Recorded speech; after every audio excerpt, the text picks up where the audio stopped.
Olá, bem-vindos à continuidade da leitura do livro Meditações, de Marco Aurélio, Pensamentos para mim próprio, edição portuguesa. Estamos na parte 3, eu parei no item 4, quando ele dizia pra gente, olha que frase forte, não presta, pois, nenhuma atenção à aprovação que lhe possa vir de tal gente, que nem sequer está satisfeita consigo própria. Lembra disso? Ele disse para a gente, olha, presta atenção, você deve amar a humanidade, são todos seus parentes, mas deve escolher a quem ouvir.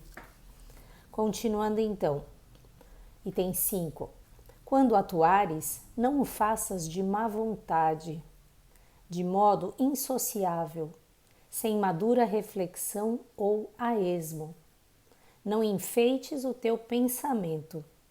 Fala pouco, empreende poucos afazeres.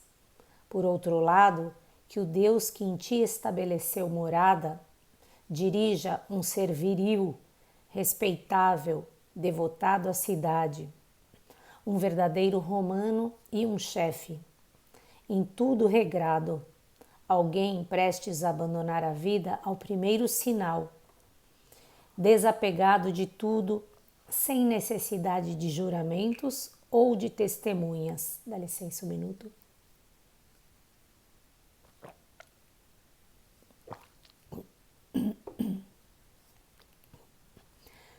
Além disso, que conserves a serenidade e dispenses a ajuda exterior, bem como a tranquilidade que os outros proporcionem. É preciso, pois, ser reto, não corrigido. Continuando em item 6, depois eu comento. Se encontrares na vida humana um bem que seja superior à justiça, à sinceridade, à temperança, à coragem, numa palavra, ao bem de uma inteligência satisfeita consigo mesma, na medida em que conforma a sua conduta à reta razão, e satisfeita com o seu destino no que diz respeito às coisas que não dependem de nós e nos cabem de acordo com a sorte, se digo, descobrires um bem superior àquele, entrega-te a ele de toda a alma e goza-o. Mas, se nada te aparecer superior ao gênio que estabeleceu em ti a sua morada, que subordinou os instintos pessoais e controla as ideias, que se arrancou, como dizia Sócrates, às paixões sensuais, se submete aos deuses e se preocupa em fazer bem aos homens, se achas que tudo mais diante dele é mesquinho e sem valor, não te deixes invadir por nenhum outro cuidado, porque uma vez que te deixasses atrair e afastar dele, não mais, sem violentos esforços, poderias considerar mais que tudo esse supremo bem, que te pertence, que é teu. Com efeito, não te é lícito opor ao bem segundo a razão e a cidade, o que quer que seja estranho à sua natureza, como, por exemplo, a aprovação da multidão, o poder, as riquezas ou o gozo dos prazeres. Todas estas coisas podem parecer durante algum tempo convir a nossa natureza. Depois, bruscamente, dominam-nos e levam-nos à deriva. Para ti, pois, digo, escolhe francamente, livremente, o bem superior e não o abandones. Mas o bem é o interesse. Se se trata do teu interesse como ser racional, observa-o. Mas se o interesse respeita apenas a parte animal, declara-o e sem orgulho, mantém o teu parecer. Procura unicamente fazer este exame sem hesitar. Temos uma escolha a fazer, que é, sempre estamos aqui falando sobre a questão da alma divina e desse nosso lado animal, esse gênio que ele cita aqui, se nada te parecer superior ao gênio que estabeleceu em ti a sua morada, o gênio é justamente esta nossa parte divina. E ele está nos dizendo aqui, desde o início, que temos uma escolha a fazer. E temos que fazer ela por nossa vontade. Quando ele começa o item 5, ele diz: quando atuares, não o faças de má vontade, sem madura reflexão. Ou seja, ele está nos ensinando que não podemos fazer nenhum ato de forma irrefletida, que devemos ser um homem como os romanos eram.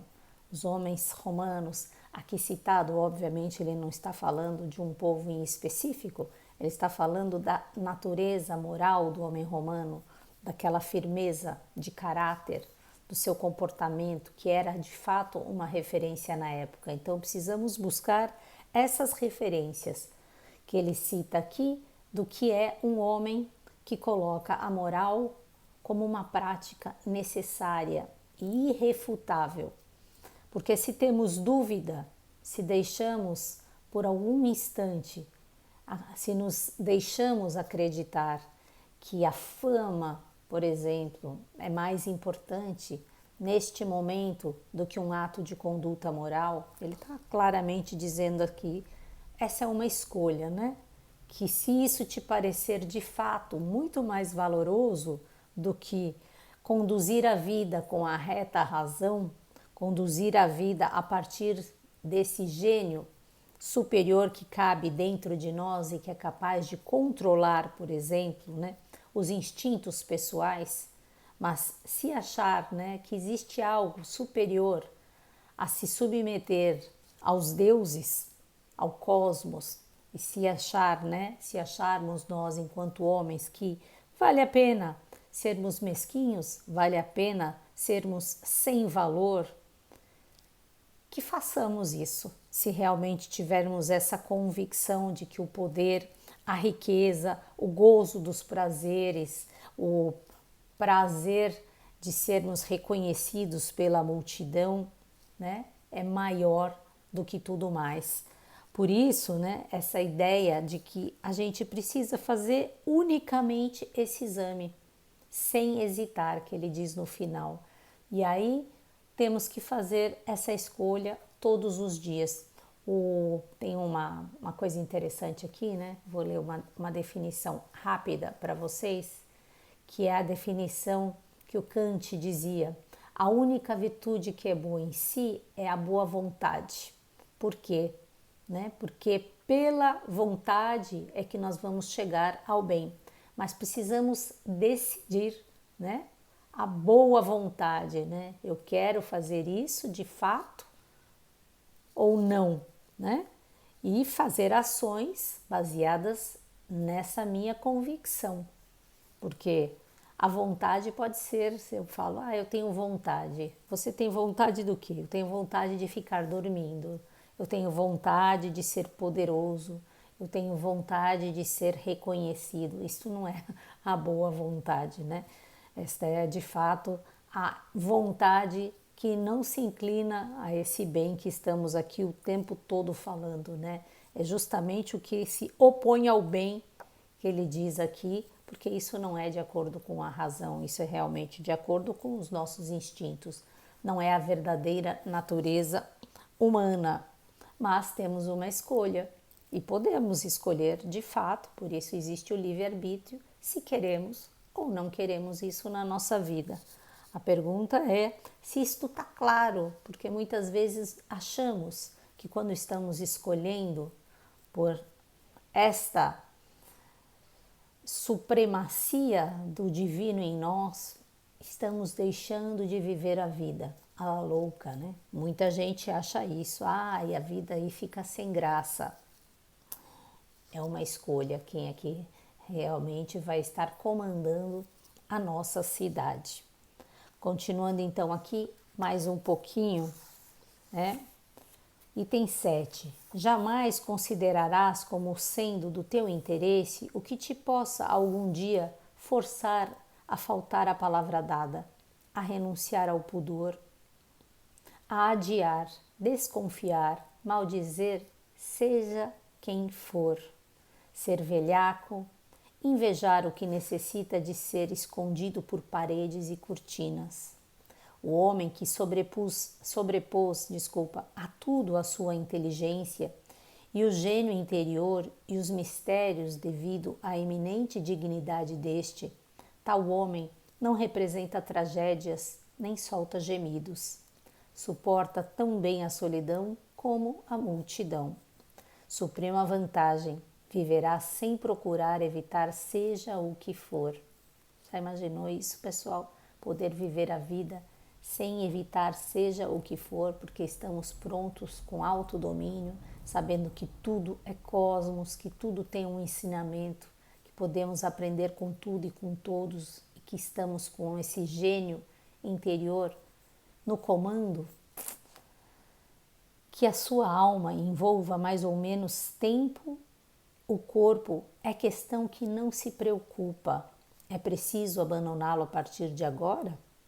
E ei-lo que partirá tão desembaraçado como qualquer outra operação que se possa realizar com discrição e decência.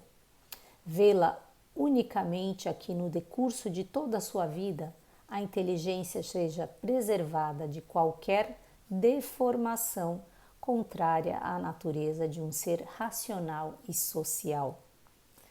Lindíssimo, né? Estamos aqui claramente o tempo todo ele nos mostrando o que significa ser um ser racional, humano, um ser que tem esse gênio interior, tem os mistérios, tem mistérios, né, dentro de si, né, esse respeito ao desconhecido, essa busca pelo conhecer dos mistérios também, dentro e fora, e que se preocupa, de fato, em ser o seu melhor. E tão preocupado está em ser o seu melhor, talvez a palavra nem seja exatamente o preocupado, porque o preocupado muitas vezes denota assim uma certa, talvez, né, da forma como falamos, uma emoção fora do lugar, mas ele está atento a isso, com a sua atenção, com a sua concentração, com o seu foco no seu propósito, e ele está tão ciente de que ele está fazendo o seu trabalho que se ele for embora hoje, que é o que diz aqui, ele não tem preocupação quanto tempo mais ele tem de vida, porque ele está hoje, quites, com essa sua vida. Então, não existe essa preocupação.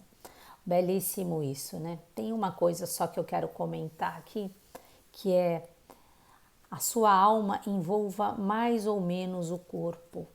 Eu acho que vale a pena vocês refletirem aqui. Depois, se for o caso, eu comento em algum outro vídeo, sim. O que se pensa de fato sobre o nosso corpo e a nossa alma? É o corpo que contém a alma ou é a alma que contém o corpo? Dá uma pensada nisso. Quais são as suas convicções a respeito dessa ideia? E conversamos depois. Se você quiser escrever no comentário sobre isso, acho que vale a pena. E como eu já disse outras vezes, se puder curtir o vídeo, recomendar para pessoas se você achar interessante, eu agradeço, tá bom? Aí o YouTube vai entregar esse conteúdo para mais pessoas. Beijos para vocês e até amanhã, se Deus quiser. Bye, bye.